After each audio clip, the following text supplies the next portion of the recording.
A blind old veteran was surrounded by 6 wolves. Then a German shepherd appeared, and what happened next left rangers in tears. The wind howled like a living creature, tearing through the skeletal pines and driving snow sideways across the frozen earth. Jacob Morris, a 73-year-old blind veteran of the United States Army, stood motionless in the middle of the whiteout. The cold bit through his heavy wool coat, creeping into his bones, but he did not flinch. His gloved hand clutched a walking stick, the other gripping an empty leash that swung freely in the wind. His dog was gone. Only an hour ago he had left his cabin near the edge of the Alaska wilderness for their usual morning walk. The snow had only just begun to fall. He knew the paths by heart, counting his steps with practiced precision. But then he had stepped onto a patch of hidden ice near a ravine. His cane slipped. His body followed.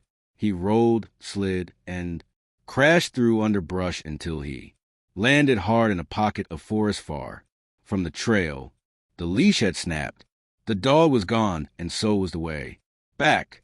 He had tried to call for help, but his phone, tucked deep inside his coat, had no signal. Now the battery was nearly dead. The snow had grown heavier.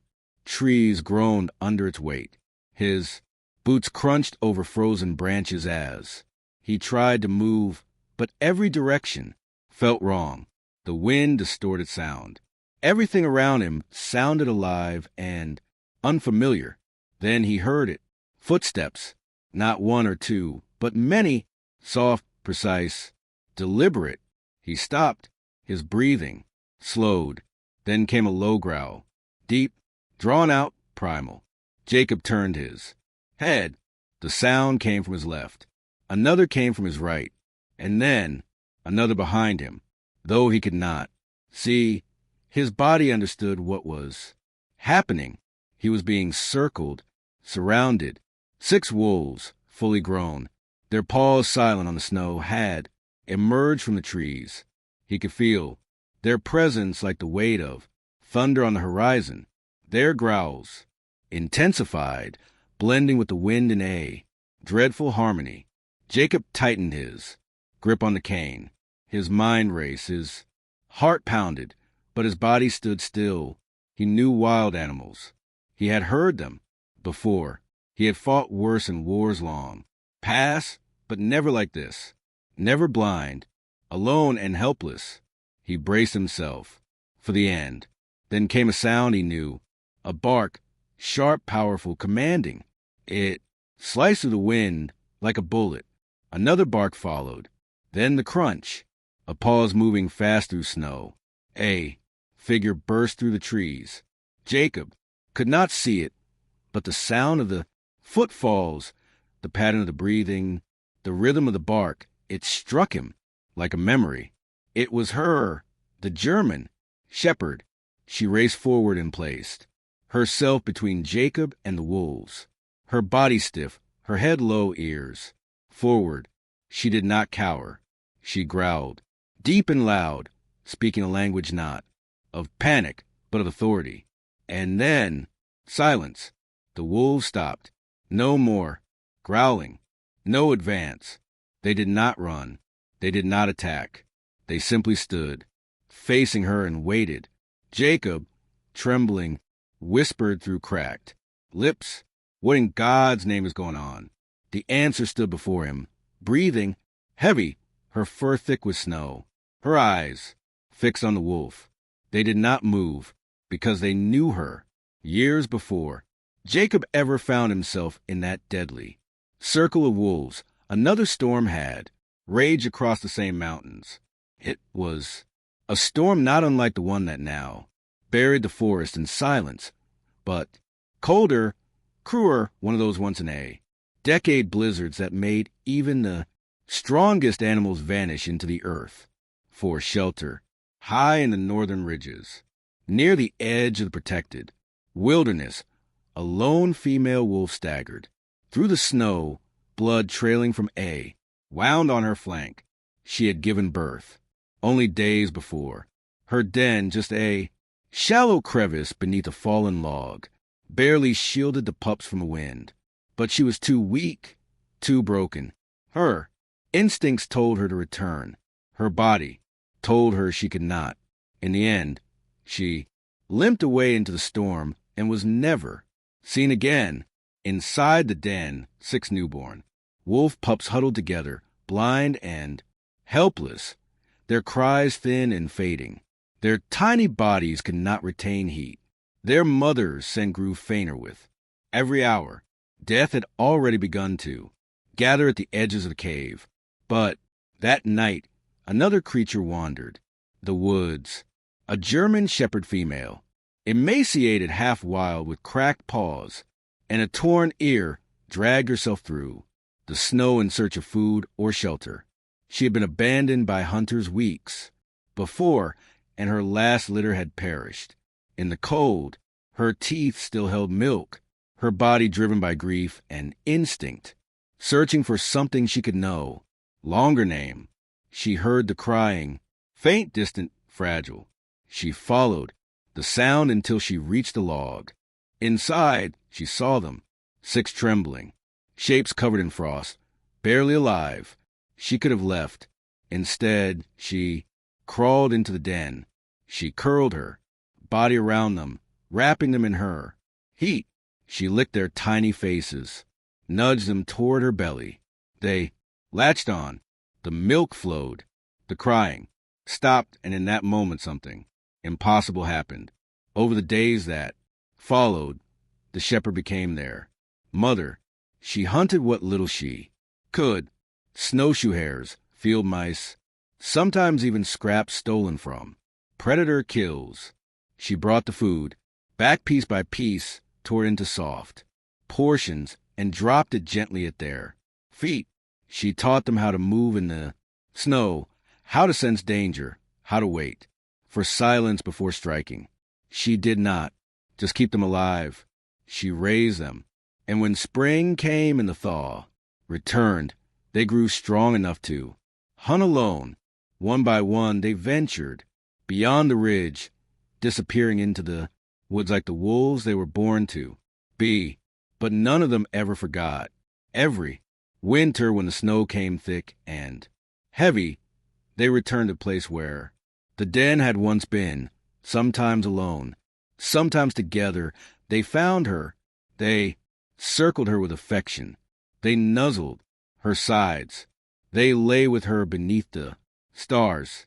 She had not birthed them. She had not looked like them. But to them she was mother, and to her they were her children, raised not by blood, but by a bond stronger than instinct. A bond built in snow and silence, in survival. The silence in the clearing was thick, enough to feel almost holy.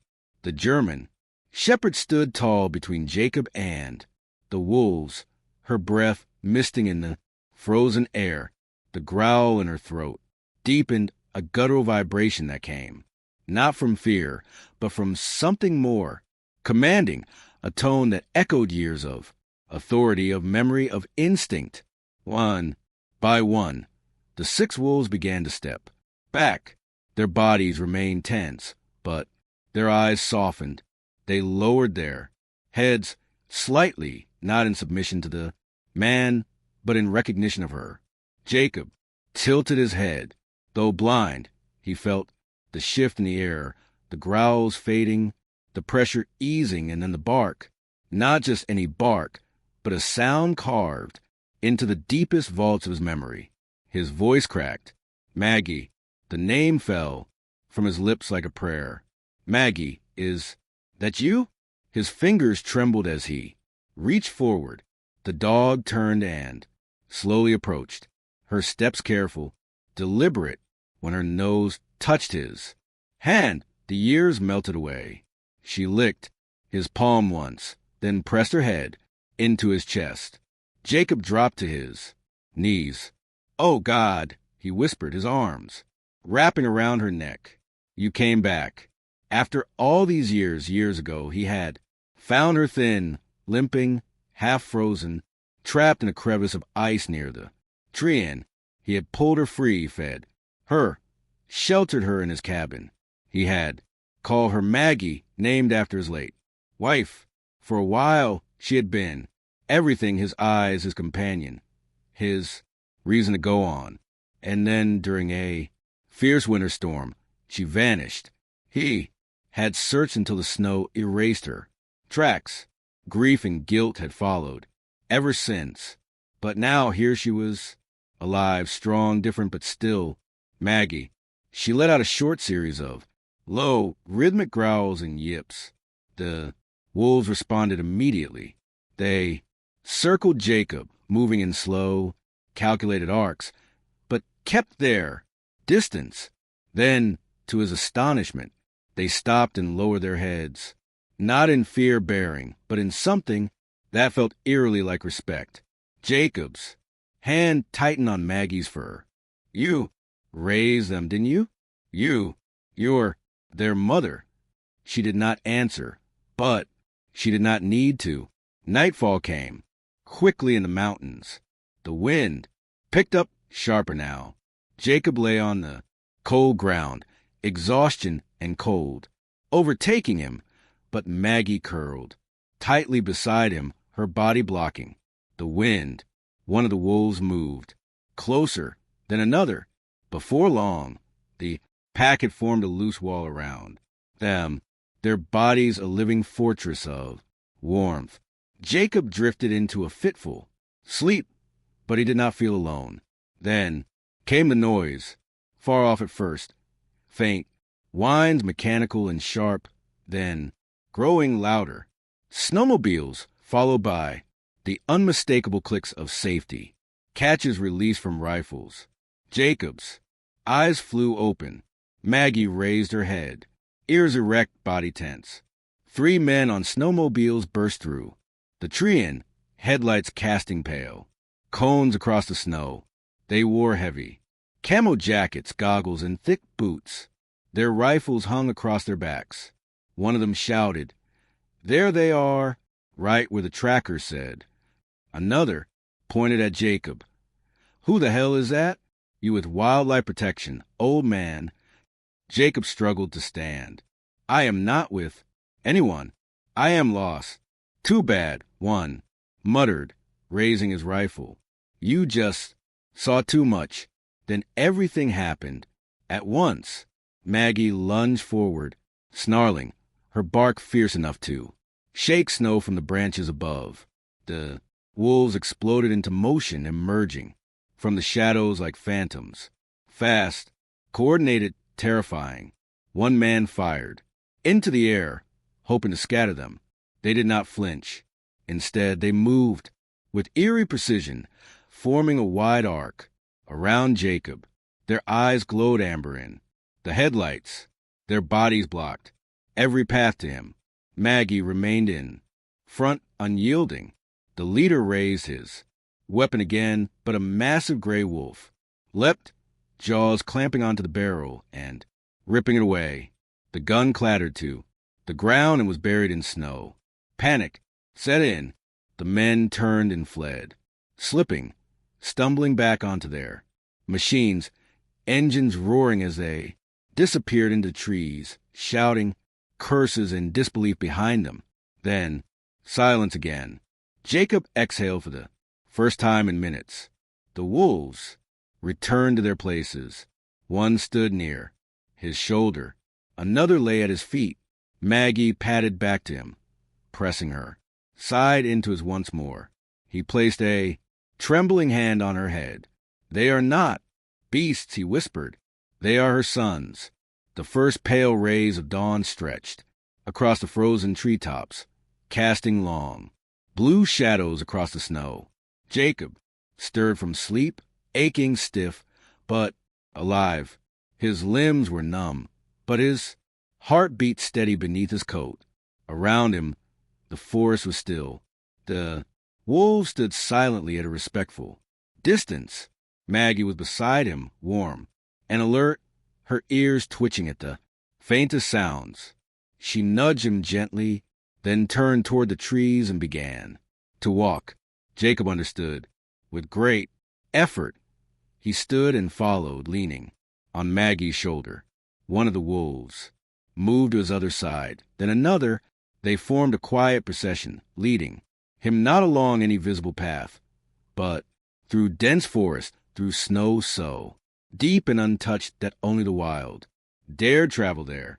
Soon Maggie stopped, near a tangle of fallen branches and roots, an old thicket that looked solid. To the eye, she nosed aside a curtain of hanging moss, revealing a narrow passage. Beneath the roots, a natural tunnel, carved over years by melting snow and animal instinct. Without hesitation, she entered. So did the wolves. Jacob ducked low and stepped inside, the cool earth brushing against his gloves. The tunnel was not long, but it curved gently, protected from the wind. As he walked, he could feel the faint warmth of the animals around him, the shared breath of creatures who had once lived herein. Hiding, wolves born in silence, raised beneath the very roots he now touched. On the other side, light broke through the trees. The air was fresher. He emerged into a small hollow, a meadow long abandoned by humans. There one of the wolves darted into the underbrush. Moments later, it returned carrying something in its jaws, a snowshoe hare, freshly killed. It approached Jacob and, slowly, carefully laid the animal at his feet. He froze. No one spoke, no sound, but the wind. They were not offering food. They were offering thanks, a gift, a lesson learned from their mother who had once given them everything when they had nothing. Now they gave back to the one human who had once saved her. Jacob's throat tightened, his sightless eyes filled with tears. He said nothing. He did not need to. By midday, the group reached a long-forgotten weather outpost, nestled on a ridge barely visible, behind layers of frost and pond. Maggie approached the metal door and scratched. Gently, moments later, it creaked open, and a technician stepped out, blinking. In disbelief, standing before him was an elderly blind man, covered in snow, supported by a German shepherd and surrounded by 6 wolves, calm and silent as sentinels. The technician stumbled backward. "Sir, are you all right? What is this?" Jacob smiled faintly. "It brought me home." The technician activated the emergency transmitter. Within hours, park rangers, journalists, and wildlife officials arrived, each more stunned than the last. Security cameras captured the moment Jacob was led from the forest. News stations picked up the footage. The images of wolves and dogs standing, shoulder to shoulder, beside a man went viral across the world. The headlines followed: "Wolves protect blind veteran." "An Arctic storm." "The dog who raised a pack and returned to repay a debt." Debates ensued. One conservation official insisted the wolves be sedated and relocated, citing safety concerns and the need to restore natural behavior. But opposition came fast, and fears from scientists, from veterans, from school children. One letter read, "You do not separate a family just because it does not look like one you recognize." The story spread to every corner of the internet. A petition launched overnight gathered hundreds of thousands of signatures. The argument was no longer about science. It was about something older, about love and loyalty and bonds that defied biology. Eventually, the final decision was made. Maggie and her wolves would remain. Together, they were given sanctuary in a newly designated protected zone called the White Forest Sanctuary, a vast stretch of land where no hunters, no fences, and no separation would intrude. Rangers would monitor from a distance, but otherwise the pack would live as they always had, together under open sky, where no one could tell them they did not belong. And the world watched odd as a new chapter began, not in a lab, not in a zoo, but in the wild, where a mother once lost everything and found it, again in the most unexpected way. Months had passed since Jacob Morris returned. From the forest, the storm had ended, but its memory lived on in every quiet breath of wind, every shadow that stretched across the snow.